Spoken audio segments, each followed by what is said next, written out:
সেদিনকে স্বাদের অনুষ্ঠানে কি কি খেলাম চলো সেই ভিডিওই তোমাদের সাথে শেয়ার করি। প্রথমে দিয়ে দিয়েছিল গরম গরম ভাত আর তার সাথে একটা করে বেগুনি, আর তারপরেই দিয়ে দিল মাছের মাথা দিয়ে মুড়িঘণ্ট ডাল। আর মুড়িঘণ্ট ডালের সাথে কিন্তু আমার বেগুনির থেকেও ঝুরি আলু ভাজাটা বেশি ভালো লাগে। সে যাই হোক, এটাও খেতে কিন্তু বেশ লাগছিল। আর তারপরে এটা খেতে না খেতেই দিয়ে দিয়েছিল পটল চিংড়ি, আর সেটাও কিন্তু খেতে খুবই ভালো হয়েছিল। এই দেখো, আর আমার পাতে কিন্তু বেশ বড় বড় চিংড়িগুলোই পড়েছিল।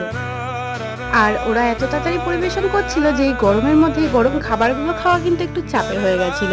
যাই হোক, এরপরেই কিন্তু দিয়ে দিয়েছিল কাতলা মাছের কালিয়া। আর আমি কাতলা মাছের একটা পেটি নিয়েছিলাম, কারণ পেটিটা খেতে আমার বেশি ভালো লাগে। আর মাছটা খেতেও কিন্তু বেশ সুন্দর হয়েছিল। আর এরপরে কিন্তু ছিল পাবদা মাছের ঝাল, যদিও আমি পাবদা মাছ খাই না তাই ওটা নিয়ে নিই। আর শেষ পাতে ছিল চাটনি, পাঁপড় আর মিষ্টিও ছিল, মিষ্টিটাও আমি স্কিপ করেছি। আর এই চাটনিটাও খেতে কিন্তু দারুণ হয়েছিল। আর ভিডিওটা ভালো লাগলে একটা লাইক করে দিও। টাটা।